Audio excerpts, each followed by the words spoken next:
The things that can sabotage our results. You think about it when you're building any kind of business, certainly a business coaching practice where you're going to help businesses thrive. You're going to help them grow. You're going to help them succeed. And so there's a number of things that we do. There's some guys do workshops. Some guys, individuals do, join the networking game or utilize their current sphere of influence, and the list goes on. But there's some elements and things that we don't consider that can sabotage our results. And oftentimes, at least in my experience with coaching a lot of people over the years, there are things that creep up that we don't even recognize that can truly take us off our game and even make us or be an ingredient of failure. All right. So I'm going to just give you a few of them. I want you to think about them. I want you to pray about them. I want you to ponder, am I doing these things? And if I am, how do I solve them? Number one, it's all about pain. Look, pain is inevitable. In other words, challenges. You're going to go through them. I'm going to go through them.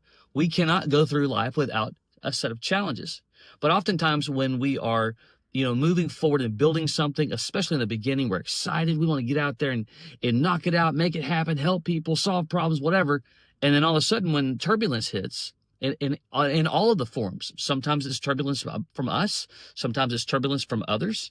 But these things, they cause us overwhelm. They cause us anxiety. They cause us to obsess about this isn't going the way that I wanted it to go. Why is this happening? And so on. But here's the deal. Pain is inevitable. Suffering, however, is a choice. Do not allow the pains and the circumstances and the challenges to cause you any kind of suffering, because that you can control, that you can do something about.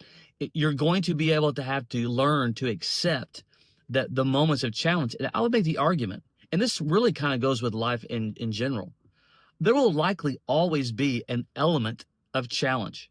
There will likely always be an element of pain. Think about it when you were growing up, right?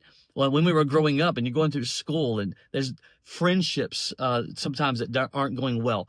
We don't do well on tests, or we get that teacher that we just don't, jive with. Like, there's always an element of challenge, of concern, of issue. Suffering, however, and a lot of people do it, they don't even realize that they're sleeping in a bed of suffering because they're obsessing about it. They're thinking about, why is this happening to me, or whatever. Embrace the suffering, turn it around, and understand that it's a part of it, and learn from those issues. Sometimes the things that we want to do, when we realize there's challenge, it stops us, and now we're like, why am I not moving forward? Because we're allowing ourselves to sleep in the bed of suffering. Another item I wanted to, and these by the way, just kind of came through some conversations that happened this week in our coaching sessions, and just some pondering that I've been doing.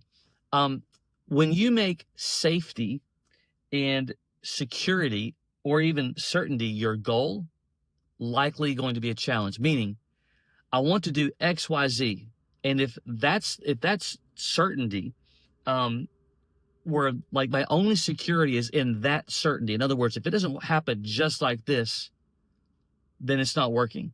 And the reality is that there's going to be elements to, look, I'm all about goal setting. We've got to set goals. I'm very goal driven. However, they're goals. They're not always certainty. So when we wrap our minds, we wrap our entire, our mindset, our heart, and all of it around a goal that turns into certainty, that means if I don't hit this, I don't have security. We don't want to do that. We want to be able to make a goal a goal. And because here's the thing, and I've worked with coaches through these kinds of things to where I don't understand why I'm not reaching X, Y, Z. And then we find out, guess what? They actually weren't doing the right things. Their goal was, they were overestimating what they could actually accomplish. There were things that they were doing that were inaccurate. Why? Because you don't know what you don't know until you know. And that's part of the process. So rather, we want to make goals certainty from a security perspective. We want to make goals as markers that's moving us along the journey. And when we're not hitting those goals, we identify, all right, this is what I've been doing. I need to analyze if this isn't right, what should I be doing? That might be through a relationship. It might be through an element to learn. What is it that I'm doing or I'm not doing that's not helping me get to the goal? But let's stop wrapping security and certainty around that goal for the future. And the last thing for today is that your hunger is the bedrock of success. I wrote these things down, so I keep looking down. Um, your hunger is probably likely 95 to 99% of your success, right? You're going to come in contact with a lot of opportunity, a lot of relationships. I've heard some people talk about it that growing business of any kind is like this, right? But we want the last bottom to be higher than the previous bottom. So just like in a stock market ticker, you want to see stocks to have trend upwards, but through that trend, there's going to be highs and there's going to be lows, right?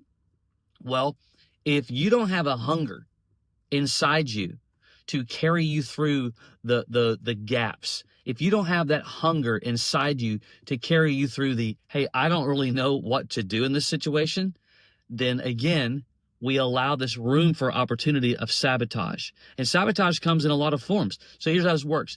If you don't have a lot of hunger, you don't have a fire in your belly, it's not even about the challenges. It's about the desire. You can simply lose interest or the things that you're going to do. Let's say you're going to go to a networking event. This is where hunger comes into play. When you're not really hungry about the outcome, when you're not really hungry about your future, you show up late to a networking event. You have no plan when you're inside that networking room. You have zero follow-up plan. You leave early because why?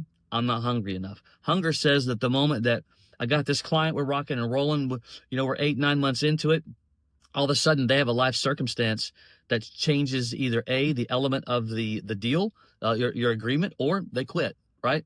And a hunger says, well, this isn't working, right? And so you have to stay not motivated, but hungry. Hungry trumps everything. Fire. And it's in this tenacity to constantly learn. Every conversation that you're in with people that you know, what you don't know, what can I learn? We call that the 1% daily gains. You should have a hunger and a desire to learn something new every single day. Okay. So there's 3 things I just want you to think about. Am I allowing any of that to sneak into my world to cause breakage, to cause sabotage, to cause a lack of desire, right? Those are the things that typically prevent us. It's not so much even the how do I do anything. It's when we allow these things that are oftentimes just part of the mental game, the mindset game.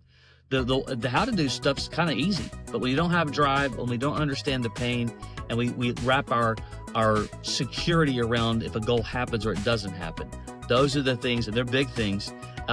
Get better at them. Make it a priority. Make it a practice. Make it a plan to improve in these areas. And when you do, you're going to see your journey consistently go up and up and up. Stay at it. Stick with it. Until next time, take care.